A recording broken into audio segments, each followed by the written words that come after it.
ታዲያስ አዲስ ሰው ምንድነው ከእንትን ጋር ተያይዞ ከትንባሆ ጋር ተያይዞ በተለየ ትምህርት ቤት ታውግና አንተም እንዳድማጮች መረበሽ ጀመራችሁ ነኝ እሺ ቀጥታ ሰው ከትምህርት ቤት ጋር ተያይዞ ርቀት ቦታ ላይ ነው አይደል የትንባሆ ምርቶች መሸጥ አለባቸው ተብሎ የሚነገረው አሁን ደግሞ የርቀት መጠኑ ወደ 500 ሜትር ከፍ ብሏል የትምህርት መማሪያ ቦታዎች አካባቢ አይሸጥም ነው የተባለው 1.3 ሚሊዮን ያህል ሲጋራዎችም ህገወጥ ሲጋራዎችም እንደተያዙ ነው የአዲስ አበባ ምግብና መድኃኒት ባለስልጣን ህፃናትና ወጣቶችን ከሱስ ለመጠበቅ በትምህርት ቤት ዙሪያ ላይ የትንባሆ መሸጫ ክልከላ ርቀትን ወደ 500 ሜትር ከፍ ማድረጉን የነገረን ማለት ነው ከዚህ ጋር ተያይዞ በተደረገ የህግ ማስከበር ዘመቻ ነው እንግዲህ እነዚህ ቅድም ያልናቸው 1.3 ያህል ሚሊዮን የሚሆኑ ህገወጥ የሲጋራ ምርቶች በቁጥጥር ስር የዋሉትና በተከለከሉ ቦታዎች ላይ ትንባሆ ሲሸጥ የተገኘ ማንኛውም ግለሰብ እስከ 6 ወር ድረስ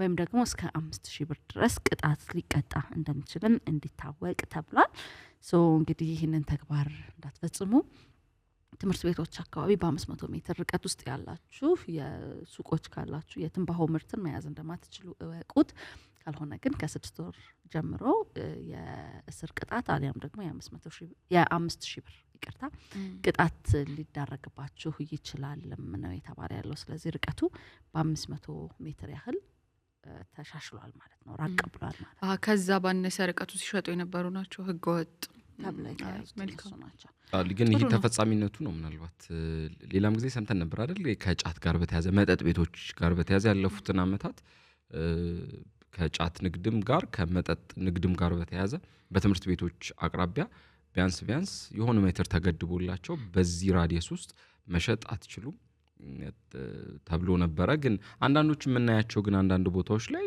ትምህርት ቤቱ በር አካባቢ እዛው አካባቢ ሱቆች አሉ የጫት መሸጫዎች አሉ እና ተፈጻሚነቱን ማየት ነው ግን ረጅም ርቀት ላይ መሆኑ 500 ሜትር ትንሽ ረዘም ያለ ይመስላል አይደል እንግዲህ የኪሎ ሜትር ግማሽ ማለት ነው ስለዚህ ረጅም ነው ግን ባለ ሱቆች አዌር ሆነዋል ወይ የሚለው ነው አሁን በደንብ የሚሰሙ ይመስላል እኔ ግን ህፃናትን ከትንባሆ ምርት ለመከላከል ትንባሆ የሚሸጥበትን ርቀት ማርዘማችን ውጤታማ ይሆናል ብዬ አላስብም ሄዶ ይገዛል 500 ሜትር ተማሪ ወይም ሶ ከዚህ በፊት የነበረ አንድ ያሰራር ነበር ሙሉ ፓኬት ካልሆነ እንዳትሸጡ ተብሎ ነበር ሱቆች አይደል እንደመመሪያ ወርዶ አንድ ሰው ሲጋራ መግዛት ከፈለገ ሙሉ ፓኬቱን ነው መግዛት ያለበት በነጠላ መግዛት አይችልም አንድ ኢኮኖሚካሊም ትንሽ ያዝ ስለሚያደርግ የምትጠነቀቀው ነገር ሊኖር ይችላል ሌላኛው ደግሞ በጣም ቆንጆ ሆኖ ተፈጻሚነቱ ላይ አሁን የተረሳ የሆነ ሰዓት ላይ መመሪያ ሆኖ ወጥቶ ተፈጻሚነቱ ላይ የተዘነጋ ችላ የተባለ አንድ ነገር አለ ልጆች ከ18 አመት እድሜ በታች ያሉ ልጆች የትንባሆ ምርቶችን ከየትኛውም ሱቅ እንዳይገዙ ሱቆችም ሱፐርማርኬቶች ለነዚህ ልጆች የሸጡ የሱቅ ባለቤቶችና የሱፐርማርኬት ባለቤቶች በህግ ተጠያቂ ይሆናሉ እንዲገዙ ተብለው የላኩ ትልልቅ ሰዎችም ካሉ እነሱም ተጠያቂ ይሆናሉ ተብሎ እንደው እልል ብለን ተቀብለነው የነበረው ነገር ነው አሁንም 500 ሜትር መራቁ ሳይሆን ስቲል መስራት ያለብን ከእድሜ በታች የሆኑ ህፃን ልጆች ሱቅ ሄደው ሲጋራ ሲገዙ መከልከል አለባቸው የሚሸጠውም አካል ተጠያቂ መሆን አለበት የላከውም አካል ተጠያቂ መሆን አለበት ሁለተኛ ደግሞ ሙሉ ፓኮ ካልሆነ አይሸጥም የተባለው ስቲል አሁንም ተግባራዊ ተደርጎ ሊኬድበት ይገባል እንጂ 500 ሜትር ማራቁ አርቅ ያለሁኝ ለማለት አርቅ ያለሁኝ ለማለት እነሰስ ሄዶ 500 ሜትር ሩቅ አይደለም 10 ኪሎ ሜትር ሄዶ በታክሲ ይገዛል መግዛቱ ፖይንቱ መግዛት ካለ 500 ሜትርን አልፎ እስከቻለ ድረስ ትንሽ ነው 500 ሜትር እንዳጠቃላይ ራሱ ከተማ ውስጥ አይሸጥም ቢባል ሄዶ ከክፍለ ሀገር ይገዛል ወይ በብላክ የሚመጣበት ነገር አለ ሱቅ ላይ ሄዶ ግን ሲገዛ ገንዘብ አውጥቶ እድሜው ያልደረሰ ተማሪ የሆነ ሰው ሄዶ ገንዘብ አውጥቶ ሲገዛ ባለ ሱቁ የሚሸጥላት ከሆነ ሻጩ ገዢው ላኪው አንድ ላይ ተጠያቂ መሆን ያለባቸው ይመስለኛል በሱ መንገድ ትንሽም ቢሆን መከላከል እንችላለን ከዛ ደግሞ ፐብሊክ ቦታ ላይ ካለማጨስ ጋር ተያይዞ አሁን የሌሎችን ኮንፈርትም ለመጠበቅ ነው አይደል እሱ የተከለከለ ያለው ኢቭን መንገድ ላይ ራሱ የሚያጨሱ ሰዎች ለምን ህፃናት ልጆች ቴምፕትድ ናቸው መሞከር ይፈልጋሉ ያዩት ነገር ያጓጓቸዋል ሶ መንገድ ላይ የሚያጨሱ ሰዎችም እንደዚሁ ጥብቅ የሆነ ክትትል ሊደረግባቸው ይገባል በሱ መንገድ ልንቀንስ እንችላለን ብዬ አስባለሁ ይሄኛው አዲስ መመሪያ ጥሩ ነው ቆንጆ ነው ግን ደግሞ የዛኛውን ያህል ህፃናት ልጆች ወደ ሱስ እንዳይገቡብን ወደ ትንባሆ እንዳይሄዱብን የመከላከል አቅሙ ከነዛኞቹ አሁን ቅድም ከዚህ በፊት እንደ መመሪያ ወጥተው ከነበሩት አንፃር በዛ ልክ ሚና ይጫወታል ብዬ ምናልባት እኔ ደግሞ ትምህርት ቤቱን ራሱ ትምህርት ቤት አሁን ከትምህርት ቤቶች ነው አይደል 500 ሜትር ያራቅ ትምህርት ቤቶቹን ራሱን መፈተሽ ያስፈልጋል። እዛ የሚማሩትን ተማሪዎች መፈተሽ በጣም አስፈላጊ ነው። አሁን ይሄኛው ትምህርት ቤት አንበል ግን በደፈናው ተማሪዎች ራሱ ይዘውት የሚገቧቸውን መሳሪያዎች መቆጣጠር በጣም አስፈላጊ ነው። በኤሌክትሮኒክስ ሆኗል እኮ ምንም እንደዛ ሜዳ ይተበቀባቸው እኔ እንደውም ወደ ቬፕ ምናምን ይዘው ይገባሉ። በጣም መንገድ ላይ እንደ ኖርማል ነገር ይዘውት ይሄዳሉ። የሚጠይቃቸው ሰው የለም። ዩኒፎርም አድርገው እንደዚህ አይነት እቃዎች ይዘው ሲሄዱ የሚጠይቅ አካል የለም። ስልክ የሚያቀውም አካል የለም። አለማወቁም ለመጠየቅ ያውቁታል። ባክሽ እንደው ይሄንን ነገር ጫንስ ከሚል ነው እንጂ ሉላ ይሄንን ነገር ብዙዎች ያውቁታል። የማያውቀው ሰው ይኖራል ኦፍ ኮርስ። ግን ስልክን የከለከለ ስልክ ማስገባት አይቻልም ተብሎ ከተከለከለ እሱን ይዘው ሲገቡ እንዴት መጠየቃቸው? አራኔ እንደ ባቡ ሆነ እኮ ያጨስኩት ነው የሚመስለኝ። ወይ ባቡ አይሻልም? እሱን ከጀመርሽ እኮ ባቡ ነው የሚሻለው እኮ። ለማንኛውም እነሱ ደግሞ ኤጃቸውም ትንሽ ስለሆነ በብዙ ነገር የመለከፍ የመጠመድ አሁን ሱቆች ብቻ አይደለም በ500 ሜትር ዝቅ ባለ ርቀት ውስጥ ያሉ ያያዙ ምናምን የሚለው ብቻ ይፈታዋል ብዬ አላስብም። እኔ ግን በጥቅሉ እንደዚህ አይነት ነገር ላይ ምንድነው ማምነው ነገሮች ከአይን ስለራቁ ከዛ ያንን አለመጠቀማችን ልክ ነው ብዬ አላስብም። እያለም በቃኝ የሚል ትውልድን መፍጠር አለብን። የሚጠቅመውንና የሚጎዳውን ለይቶ ከፊቱ ዞር ስላለ ወይም ደግሞ አክሰሱ ስለሌለው ማይጠቀም ትውልድ ሳይሆን እያወቀው በትክክል ማምኖበት ይሄ ስለማይጠቅመኝ አልጠቀሙም ብሎ ረግጦ መሄድ ትውልድ መፈጠር አለበት። እዚህ ጋር እንደ ኃላፊነት ስናየው መንግስት ኃላፊነት አለበት። ግን የማን ኃላፊነት ይበልጣል? የወላጆች የማህበረሰቡ። እኛም ስናይ ዝም ማለት የለብንም።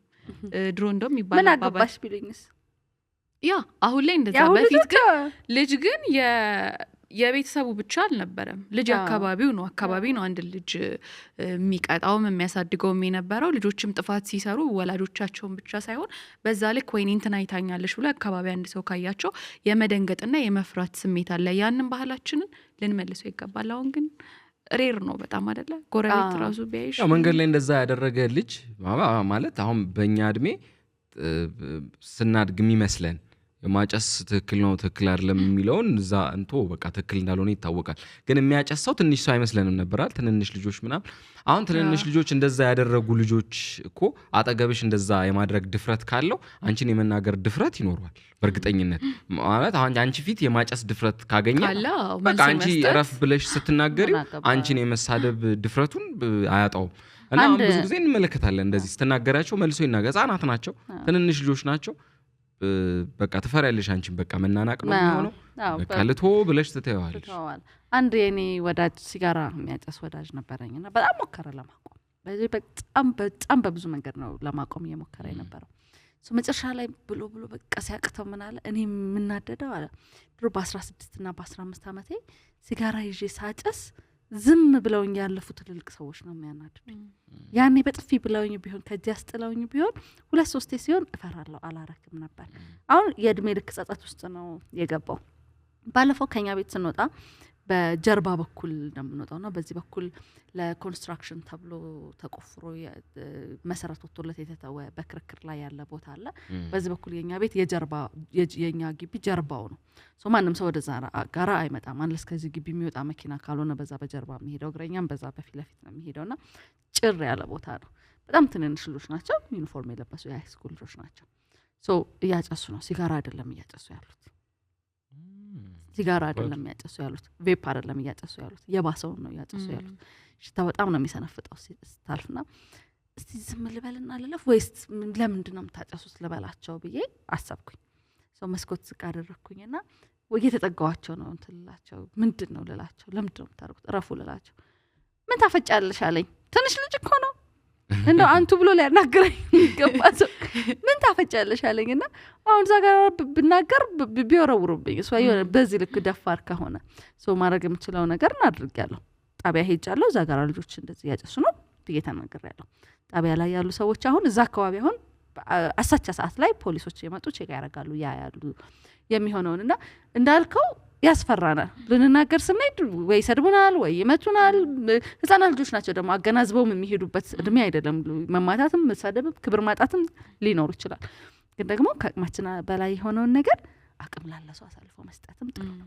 ልክ ነው። ሄደን በቃ እዚህ ጋር ያጨሱ ከሆነ ያጨሱ ነው። አንድ ቀን ይደር ይግባ። ህፃን ልጅ ይሻለዋል እኮ አይደለ? ፖሊስ ጣቢያ ገብቶ አንድ ቀን ቢያድር ከእድሜ ልክ ከሚመጣበት ጣጣ የተሻለው ነው የሚሆነውና በነዛ መንገድም ራሳችንንም ልጆቻችንንም መጠበቅ የምንችል ይመስላል። አዎ በጣም በተለይ ይሄ ከልጆች አስተዳደግ ጋር በተያያዘ አሁን ላይ ወላጆች ያው ለልጆቻቸው ብለው ነው በጣም ቢዚ ናቸው። በዛ መሀል ነው እኔ ከማስተውለው ለነሱ ብለው እያለፉ ግን እነሱን እያጧቸው ነው ጊዜ ካለ መስጠት አኳያ ነውና ወላጆችም ጊዜ ሰጥተው ልጆቻቸውን ማብቃት ላይ ልጆቻቸውን መስራት ላይ ይሄ ተተውላቸው የሚሄዱትን ነገር ከመገንባት ባሻገር እነሱንም ደግሞ መስራት እንዳለባቸው ልብ ሊሉት ይገባል። ምክንያቱም ዛሬ የተሮጠለት ነገር በሙሉ ነገ ላይ ይኖርና ግን ልጆቻችን በምንፈልገው መልኩ አብረውን አይኖሩምና ያንን ልብ ማለት ያስፈልጋል። ይታሰብበት። እናንተ ሀሳብ አስተያየት ንገሩን እስኪ። የእናንተ ሀሳብ ምንድነው? ባነሳ ነው ሀሳብ ላይ ሀሳቡ እንግዲህ እንደዚህ ጎልብቶ የሚመለከተው አካል ያስብበታል ብለን ተስፋ እናደርጋለን። አብራችሁን ስላላችሁ ሀሳብ አስተያየት ስለምትሰጡን እጅግ በጣም አድርገን እናመሰግናለን። ታዲያስ አዲስ